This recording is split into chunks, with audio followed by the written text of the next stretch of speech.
नमस्कार।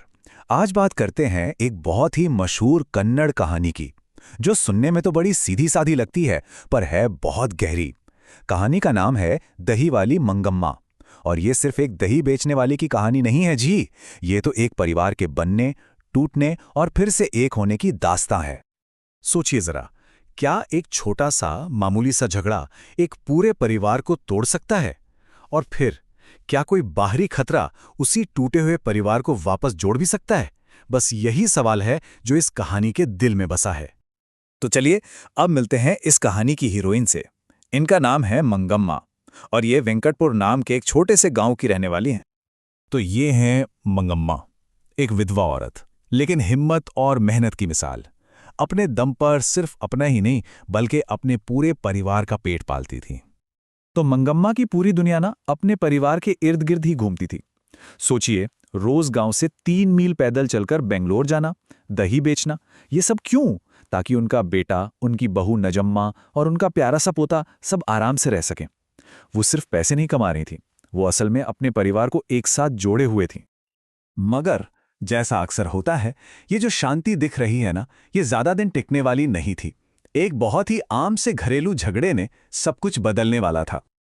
हुआ यूं कि एक दिन मंगम्मा ने देख लिया कि उनकी बहू नजम्मा उनके लाडले पोते को पीट रही है, और बस यहीं से घर के अंदर एक जंग छिड़ गई। अब मंगम्मा के मुंह से जो निकला वो सिर्फ एक सवाल नहीं था, वो तो जैसे भावनाओं का एक ज्वालामुखी था। सोचिए, अपनी ही बहू को राक्षसी कह देना। इससे पता चलता है कि उस पल उनका गुस्सा और अपने पोते के लिए फिक्र किस लेवल पर पहुंच चुकी थी। और यहीं पे ना इस झगड़े की दो साइड्स बिल्कुल साफ हो जाती हैं। एक तरफ है दादी का प्यार, जिसे लग रहा है कि बच्चे के साथ गलत हो रहा है, और दूसरी तरफ है माँ का हक, जो कहती है भाई बच्चा मेरा है तो अनुशासन सिखाने का हक भी मेरा है। ये एकदम पीढ़ियों के बीच का क्लासिक टकराव है कि नहीं? और कहानी में सबसे बड़ा ट्विस्ट तो तब आता है जब मंगम्मा का खुद का बेटा अपनी पत्नी की साइड ले लेता है। बस यही वो पल था जब मंगम्मा को सबसे गहरी चोट पहुंची। उन्हें लगा कि वो अपने ही घर में एकदम अकेली हो गई हैं। और इसी के साथ परिवार समझो टूट ही गया। मंगम्मा का ये कहना कि मैं अपना खाना अलग बनाऊंगी, ये कोई खोखली धमकी नहीं थी। ये तो उनके आत्मसम्मान और उनकी आज़ादी का ऐलान था। तो अब मंगम्मा अकेले हैं, आज़ाद हैं। पर इस आज़ादी का नतीजा क्या निकला? चलिए देखते हैं। अब अकेले रहने का एक ऐसा नतीजा निकला जिसकी किसी ने उम्मीद नहीं की थी। मंगम्मा के पास पैसे बचने लगे। जाहिर है, अब घर का कोई खर्चा तो था नहीं, तो उनकी जो जमा पूंजी थी वो धीरे धीरे बढ़ने लगी। और इन्हीं बचे हुए पैसों से उन्होंने पहली बार सिर्फ अपने लिए कुछ करने का फैसला किया। शहर में किसी औरत को मखमल का ब्लाउज पहने देखा था और वो उनके मन में बस गया था। तो बस उन्होंने भी करीब 8 रुपए खर्च किए और अपने लिए वैसा ही एक ब्लाउज खरीद लिया। लेकिन मंगम्मा की ये छोटी सी खुशी, जो कि उनकी आज़ादी का एक सिंबल थी, उनकी बहू नजम्मा को एक आंख नहीं भाई।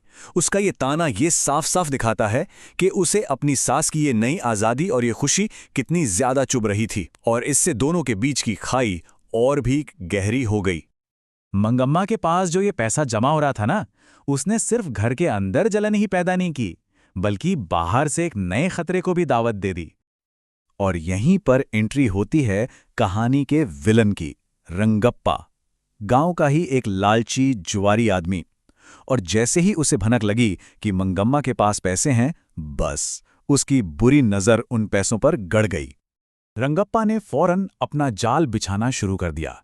कभी मंगम्मा का पीछा करता, कभी उन्हें गांव के कुएं पर रोक लेता और बार बार उनसे उधार के पैसे मांगता। साफ था कि उसकी ये हरकतें मंगम्मा और उनकी खून पसीने की कमाई के लिए एक बहुत बड़ा खतरा थीं। लेकिन जैसे ही नजम्मा को रंगप्पा के असली इरादों की भनक लगी, कहानी का पूरा गेम ही पलट गया। और यहां हमें नजम्मा की समझदारी और दूर की सोच देखने को मिलती है। उसने एक बहुत ही स्मार्ट प्लान बनाया, और ये प्लान सिर्फ झगड़ा खत्म करने के लिए नहीं था। ये प्लान था परिवार के पैसे को रंगप्पा से बचाने का। देखिए कितनी होशियारी से उसने एक एक कदम उठाया। सबसे पहले उसने अपने बेटे को ढाल बनाया, क्योंकि वो जानती थी पोते को तो मंगम्मा मना कर ही नहीं पाएंगी। फिर जब माहौल थोड़ा ठीक हुआ तो पति के साथ जाकर खुद माफी मांगी, और आखिर में सबसे बड़ा दांव खेला। उसने कहा कि दही बेचने का काम अब वो करेगी और मंगम्मा आराम से घर संभालें और पोते के साथ रहें। इससे हुआ क्या? पैसा भी घर में सुरक्षित रहा और सास की इज्जत भी बनी रही। कमाल का प्लान था। और पता है क्या, नजम्मा का ये प्लान 100% काम कर गया। कहानी का जो अंत हुआ ना, वो एक ऐसा सोल्यूशन था जिसमें किसी की हार नहीं हुई, सबकी जीत हुई। नतीजा ये हुआ कि परिवार वापस एक हो गया, दही का बिजनेस भी घर में ही रहा, और सबसे जरूरी बात, मंगम्मा की मेहनत की कमाई रंगप्पा जैसे लोगों से एकदम सेफ हो गई। कह सकते हैं कि यहां समझदारी ने घमंड और लड़ाई को हरा दिया। तो इस पूरी कहानी से हमें सीखने को क्या मिलता है? देखिए, ये कहानी हमें कई बातें सिखाती है।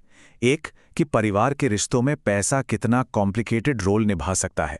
दो, ये माँ के हक और दादी के प्यार के बीच की कश्मकश को दिखाती है।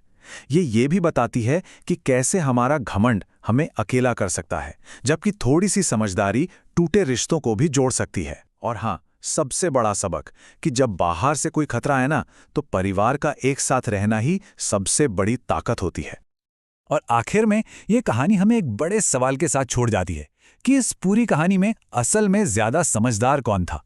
मंगम्मा, जिसने अपनी मेहनत से सब कुछ खड़ा किया, या फिर नजम्मा, जिसने अपनी होशियारी से उस सब को टूटने से बचा लिया? सोचिएगा जरूर।